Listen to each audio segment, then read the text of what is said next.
Okay, so here's the Coles Notes version of life, okay, according to Karen.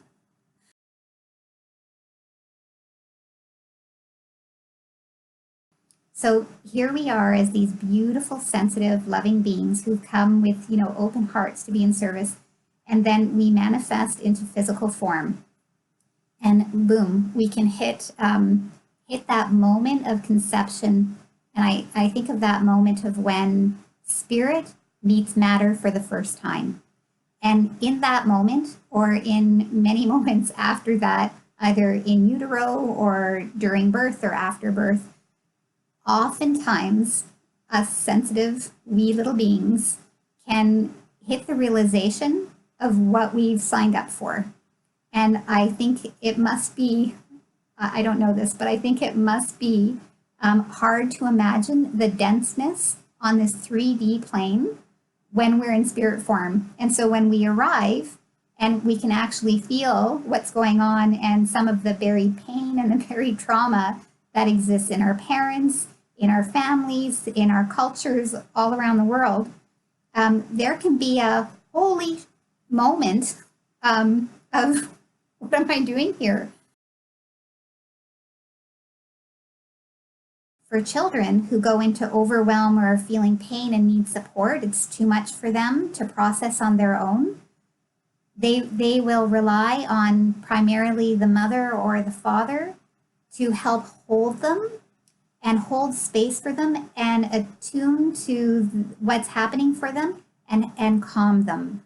And actually what's happening is that the parent is using the calmness in their nervous system and it's available, and the child will feel that groundedness and they'll be able to relax in their own nervous system while calm as well, which is a beautiful thing. And then what often happens is that our parents, one, don't attune to us to know that that's what has to happen, or two, they're actually not calm, which is a very common thing, right? And we don't know this is happening, otherwise we would be trying to do this for ourselves and our children. So there is no blame, it's just the human condition that we're born into.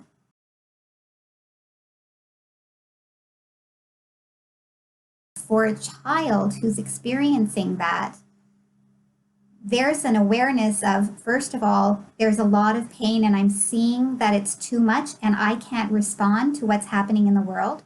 And then secondly, now there's nobody here who can meet me and hold me. And so what children learn to do is they withdraw from being so open and available. They pull back their energy and they hold it in.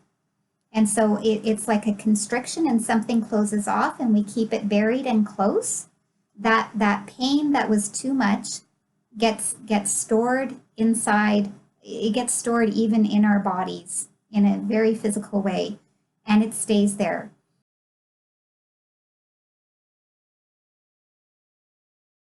When we adapt by burying that, we're very, very good at developing other capacities to help continue on life's journey and get through every day and keep going. And some of the ways that we do that are beautiful. We develop skills and capacities in other ways, but no matter how competent we become in the world, there's still that place inside where there's something that's been unprocessed, and that's not going to go away.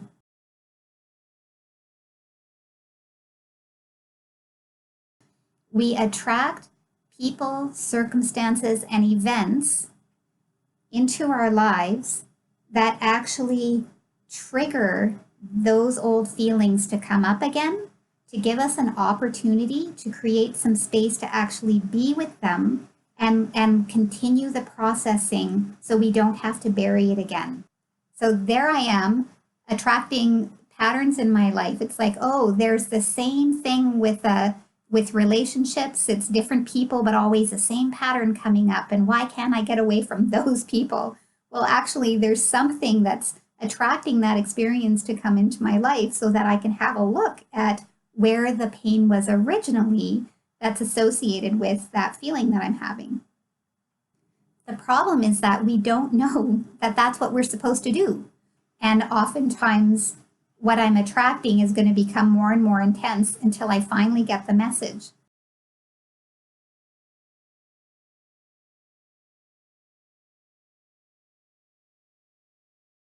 Well, there's a whole process to do that, but you have to kind of know that that's what we're doing in the first place. And nobody tells us this. This is like basic stuff that we should be learning in school. It's all about emotional intelligence.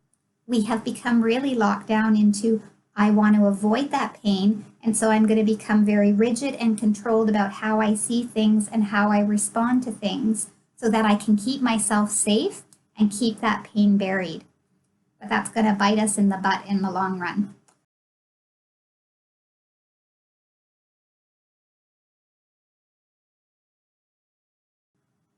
If we're willing to look at the outer world as being a reflection of the state of what's happening for us internally, I think then we can recognize that there is no safety in trying to manage, control, avoid, or deny the pain.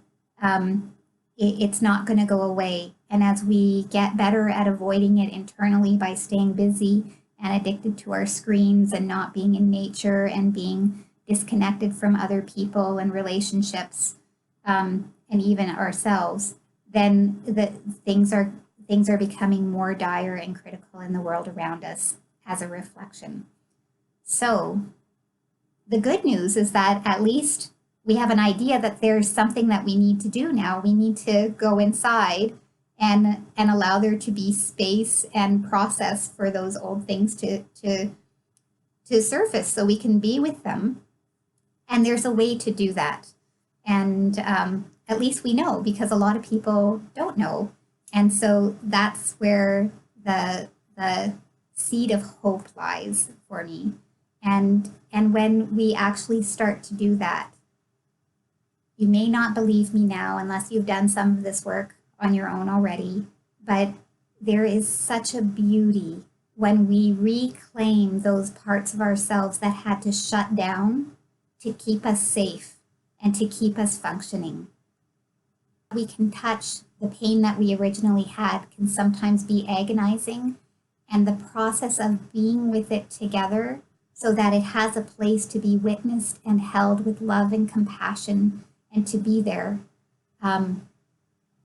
creates such that is sacred ground. There's such a beauty in that process and how it moves and what it can create and the space that comes from that after we do that. It's beautiful. Yeah. So if that resonates with you, bless you and thank you for being willing to do this kind of work.